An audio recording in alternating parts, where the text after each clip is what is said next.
Welcome to Ideas Matter, a podcast hosted by WashU. I am Sandro, Galea, Vice Provost of Interdisciplinary Initiatives and Dean of Public Health at WashU. When William McKinley served in the House of Representatives, the future president was the architect of the Tariff Act of 1890, which raised the average duty on imports to about 50%. The tariff was controversial, shaping the congressional election of that year, which McKinley's party lost in part because of opposition to the tariff. For a long time, this historical episode could seem almost quaint, a relic of when tariffs were hotly debated, a time which could seem quite distant from our own. That is, of course, until recently. President Trump's revival of tariffs as an economic and political tool has placed them back at the center of the public debate. Tariff proponents tout their ability to reshore manufacturing and strengthen American supply chains in a time of geopolitical uncertainty. But is the economic disruption tariffs can cause worth it? The tariff debate is in many ways a proxy for the broader conversation about free trade and globalization. Over the last half-century or so, free trade has made goods cheaper and raised the standards of living for many. But it has also arguably hollowed out American industry, created left-behind communities, and undercut our capacity to make things here in America. How can we shape a sustainable globalized future that builds a strong economic foundation for all? Can tariffs play a role in helping us do so? How can systems of trade strengthen ties of global cooperation to maintain prosperity and peace in the 21st century? To discuss all this, I am joined by Professor Robert Gulotty. He's an associate professor in the Department of Political Science at the University of Chicago. He's the author of Narrowing the Channel, The Politics of Regulatory Protection in International Trade. I am delighted to be speaking with him today. Professor Gulotty, welcome. Thank you for having me. So let's start with a big picture question. So how has global trade evolved in the past few decades or so, and what are the key factors that have driven these changes?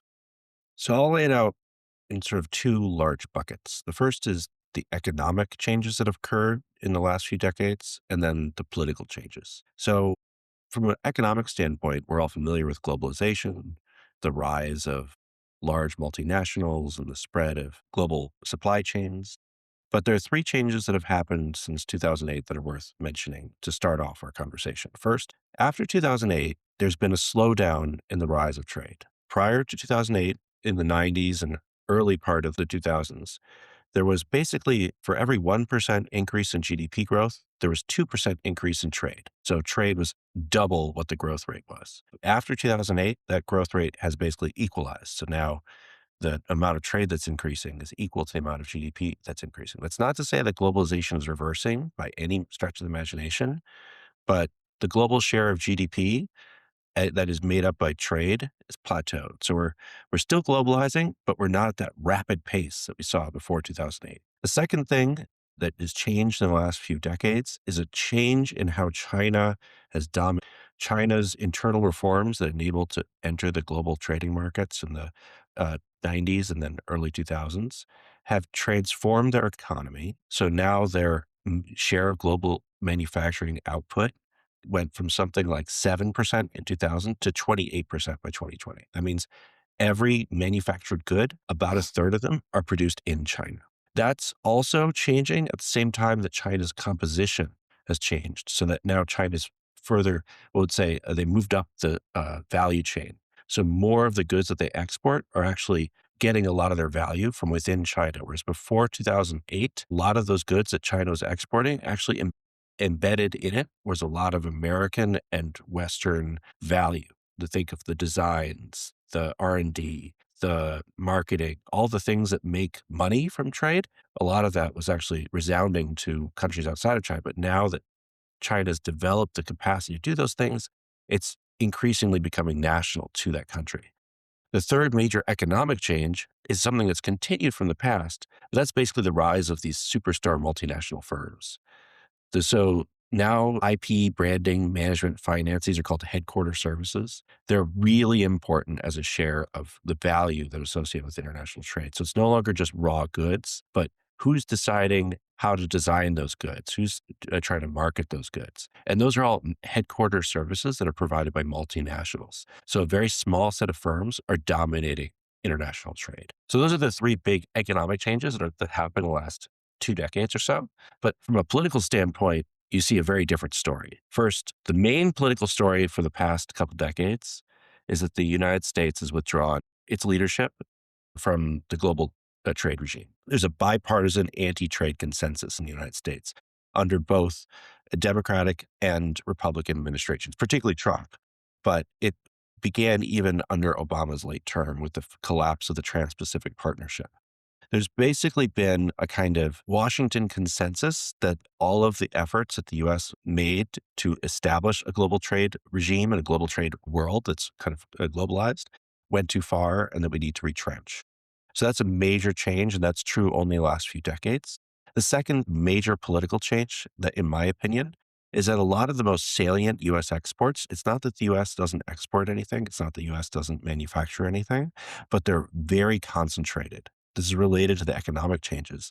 But like, let's take a product like soybeans, which is very important for US exports, as we saw with the trade war with China. Fewer than 1% of US workers work in farming. People aren't exposed to these industries the same way that they were before, which fundamentally changes the nature of the politics around these questions. The export sector is not widespread. Like, people don't recognize it as being part of the American project. And the third, and this is probably the most pressing right now, is the securitization of trade. So in the past, the US, because it was the leader of the global order, it sidelined security issues, or it saw exports as part of its security project. But today, because of the withdrawal of global leadership, the change in the bipartisan consensus against trade, there's sort of a new emergent security claims coming around trade issues. So you could see this with the Trump administration, but you could see it before that as well, where countries, including the United States, are reaching to security justifications for tariffs.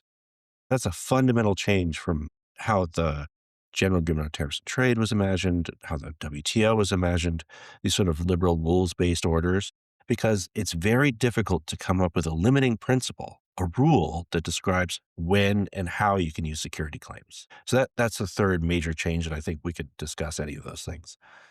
That was a terrific summary, actually, of where we've been headed. Let me just focus on globalization as a concept for a second, because I feel like globalization is one of those words that becomes political football. So the critique of globalization in the US is that it has led to a hollowing out of domestic industry.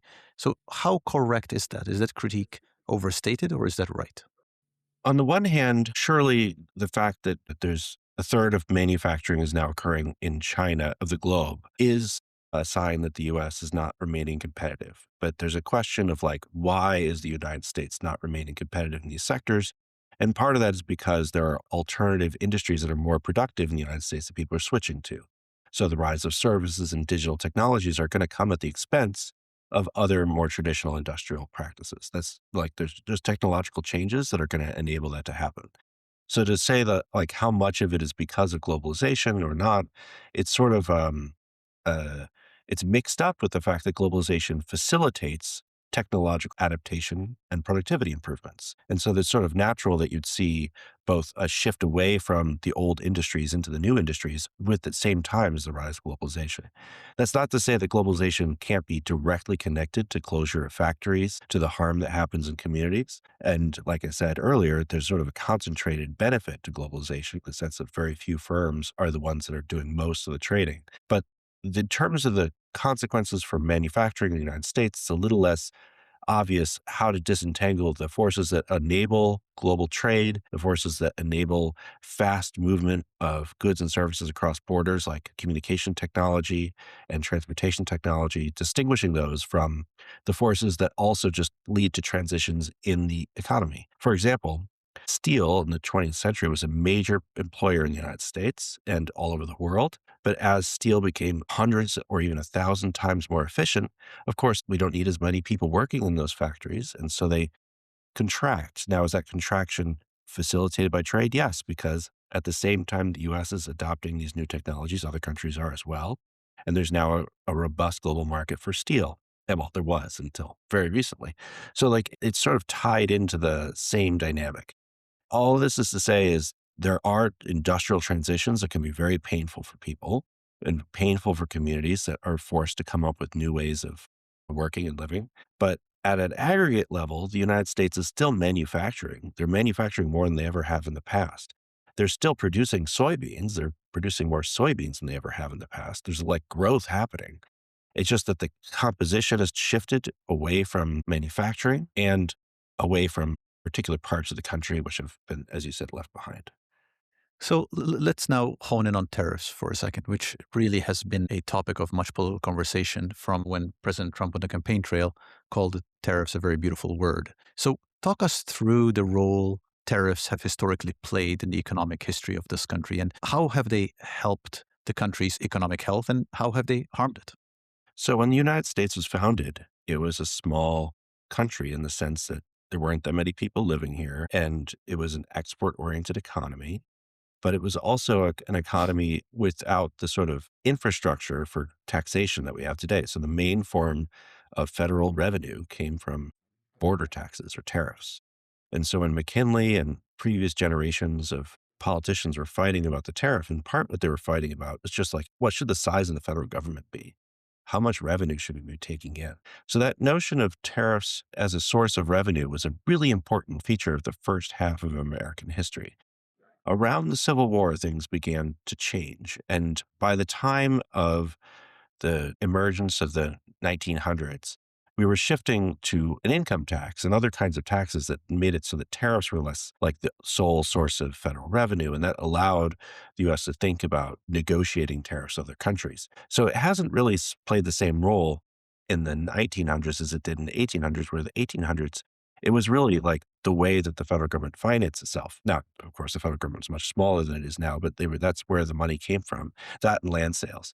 So in the 20th century, the role of tariffs shifted from a tool to raise revenues, where the question was like, what is the optimal tax rate, to a world of protection, where particular industries demanded higher prices for their products. And so they wanted less competition from abroad. And then it became a distributive fight between some people who wanted higher products for themselves and be able to sell at higher markups, versus consumers of those goods who didn't want to have to pay higher prices for those goods. So now it's a distributive fight between different groups.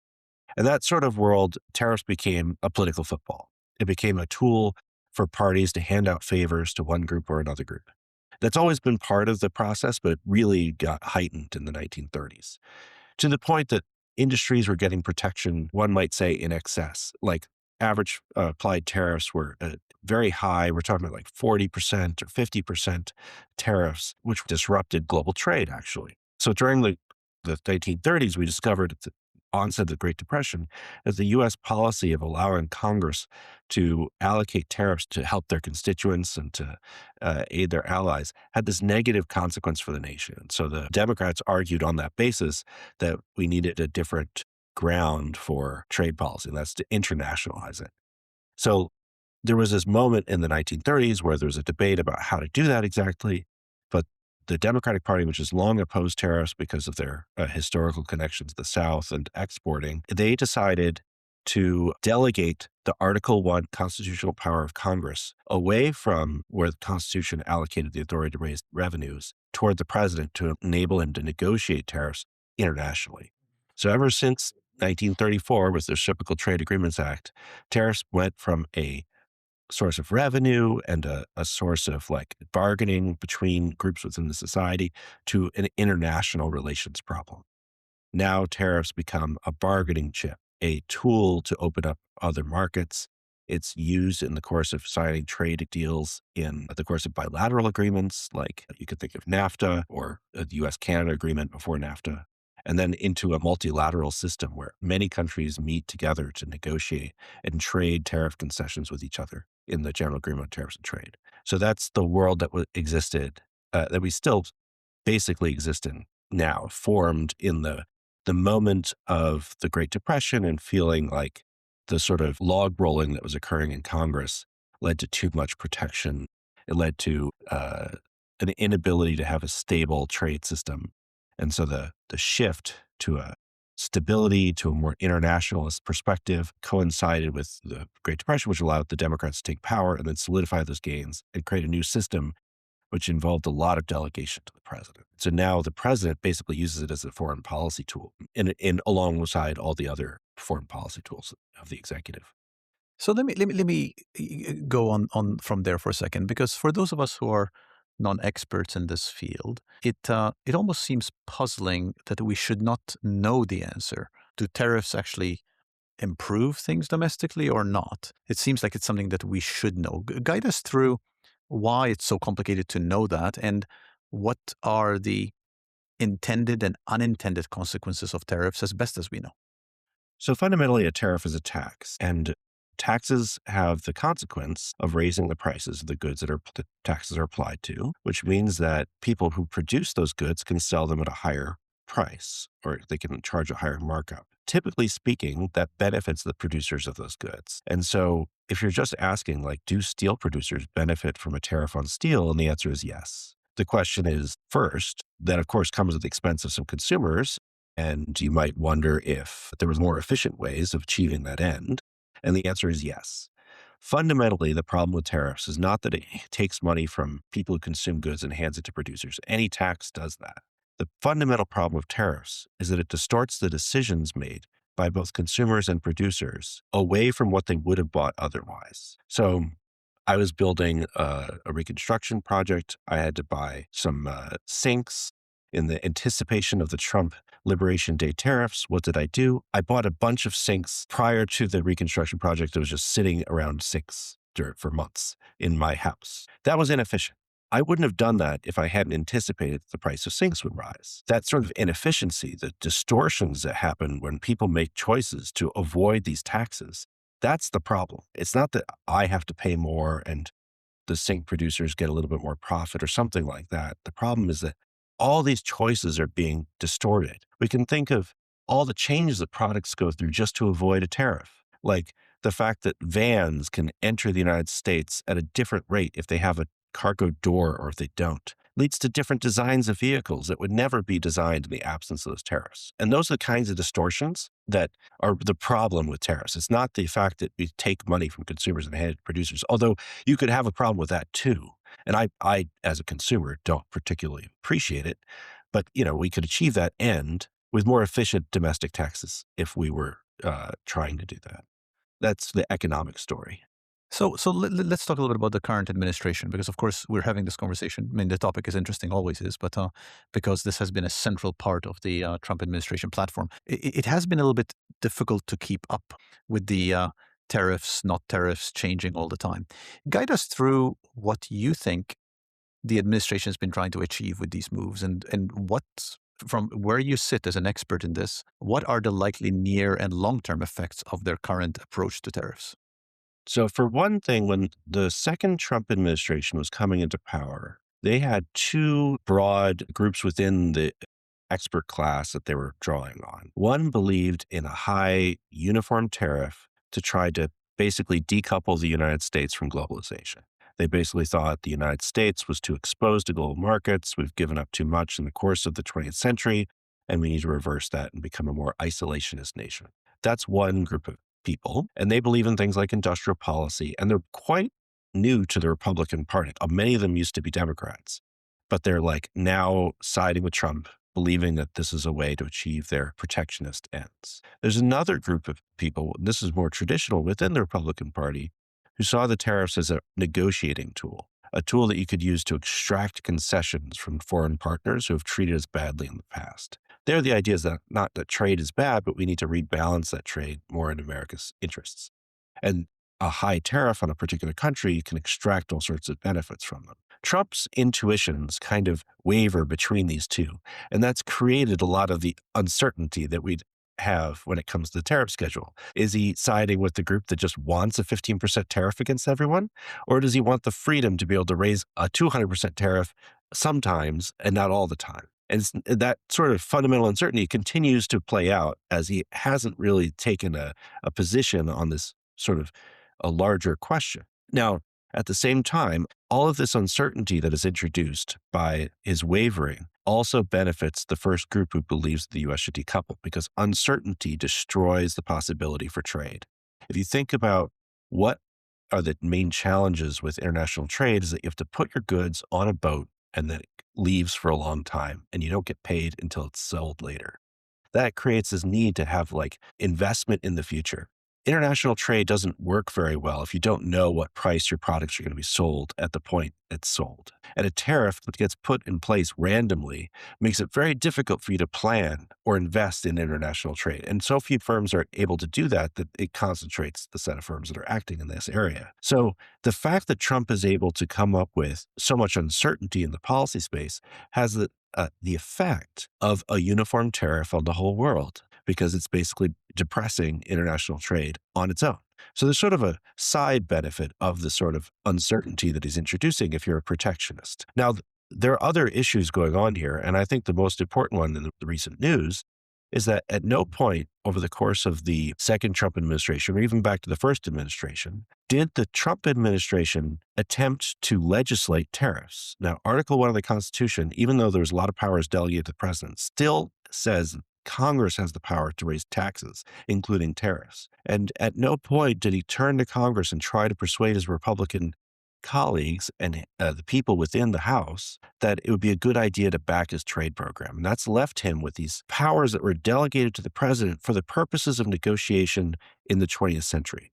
Those tools are allocated in a way that they're designed to be temporary. They're designed to address discrete problems. They're not designed to do the kinds of long-term industrial policy that he's trying to achieve with those tools. So that's a problem rooted in a decision or a lack of support within the Republican Party for this whole protectionist trade program. And it's left a lot more uncertainty than would otherwise be the case in a world in which things were building a consensus around a topic and then passing legislation. So it's hard not to listen to you and not have very much confidence in tariffs to achieve their stated aim. So let's suppose for a second that you are a president and you care very much about restoring the manufacturing base to the country. And let's say that, listening to what you're saying, well, tariffs are not likely to do that in a way you might think. So what else could you do? How else would you turn around what is a declining sector that matters to you in the administrative branch?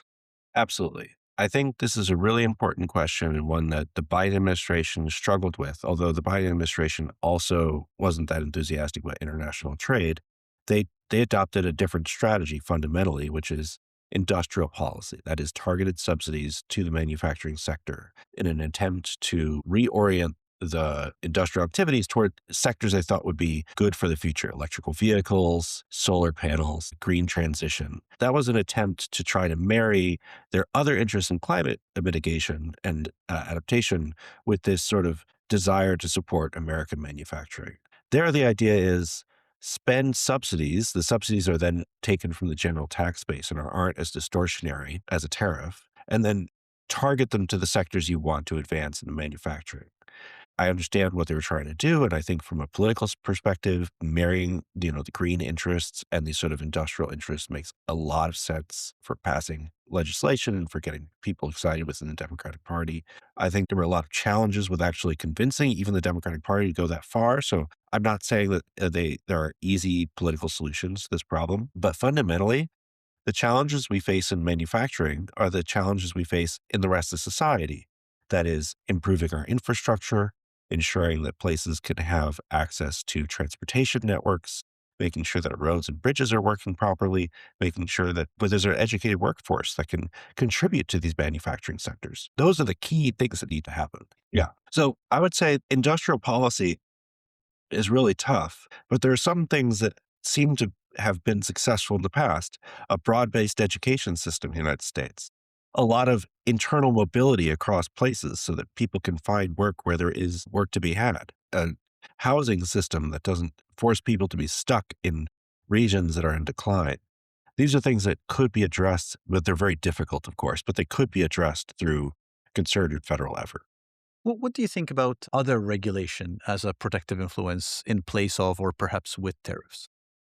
Well, to some degree, I already mentioned one of them, which is the uncertainty associated with policy is sort of like a non-tariff barrier, Uh-huh. a barrier to trade that happens not through legislated taxes, but through other policy instruments. I wrote a book about the use of what are termed in the lingo regulatory barriers to trade. Regulatory barriers to trade are licensing agreements, standards, health safety requirements, things that have legitimate purpose, but are also used to try to exclude foreign producers. So if you think of like all eggs have to be sold in cartons of 13, let's say, there's no particular reason that has to happen, but maybe there's a cultural attachment to the number 13, and it excludes foreign producers or forces them to repackage all of their eggs, and that it gives your domestic producers an advantage. That's the kind of thing I'm talking about.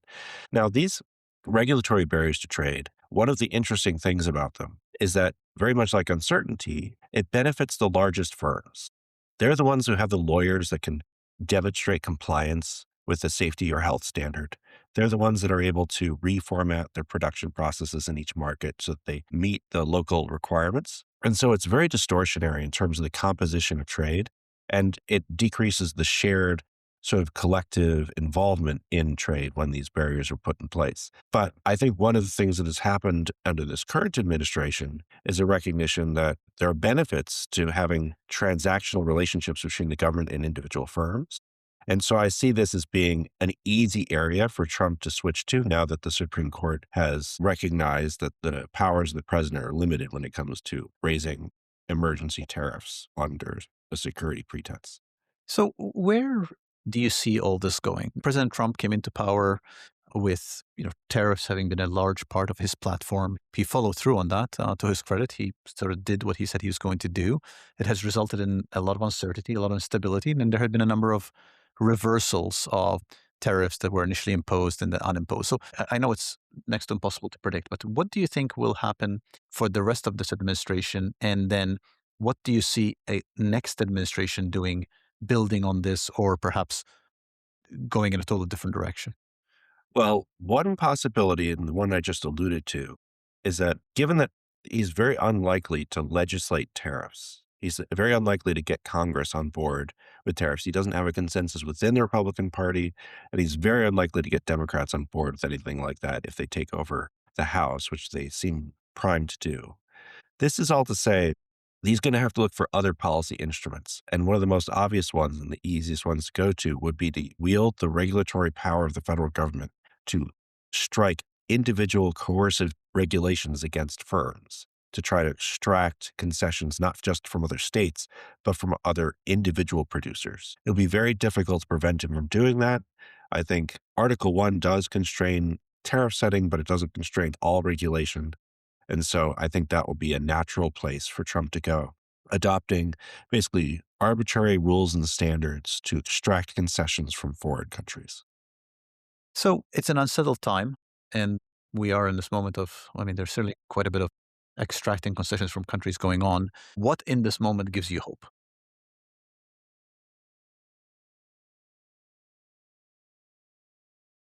Fundamentally, despite all of his efforts to try to decouple the United States from the world, it hasn't worked. The United States continues to be engaged in the world. Our people continue to try to travel. They continue to try to buy foreign goods. It turns out that it's harder to change the practices of a country like this than it is to disrupt them temporarily. I have hope that as the United States continues to be a player, maybe on a more equal playing field with the rest of the world, that other countries will be able to take more of a leadership role in establishing institutions that enable countries to hash out their differences in a peaceable way. The WTO, the World Trade Organization, the General Agreement on Tariffs and Trade, really originates in U.S. leadership. And therefore, it depended on U.S. leadership to succeed. And we haven't seen a successful negotiation out of the World Trade Organization since it was founded in the Uruguay round in 1994. The Doha round, which was started under Bush, went nowhere. So it seems like we need an alternative to an American-led trade system. And because of the complete withdrawal of the United States from those areas, other countries are beginning to step up, including Europe, Japan, and others. Well, I will note that there was a long pause as you were thinking about what gives you hope, but actually what gives you hope is reassuring to those of us who are outside of your field. I am Sandro Galea, and I have been speaking with Professor Robert Gulotty about trade, tariffs, and globalization. Thank you, Professor Gulotty, for joining us. You're welcome. Thank you for having me. And thank you to everybody who joined us for this Ideas Matter. I look forward to continuing the conversation.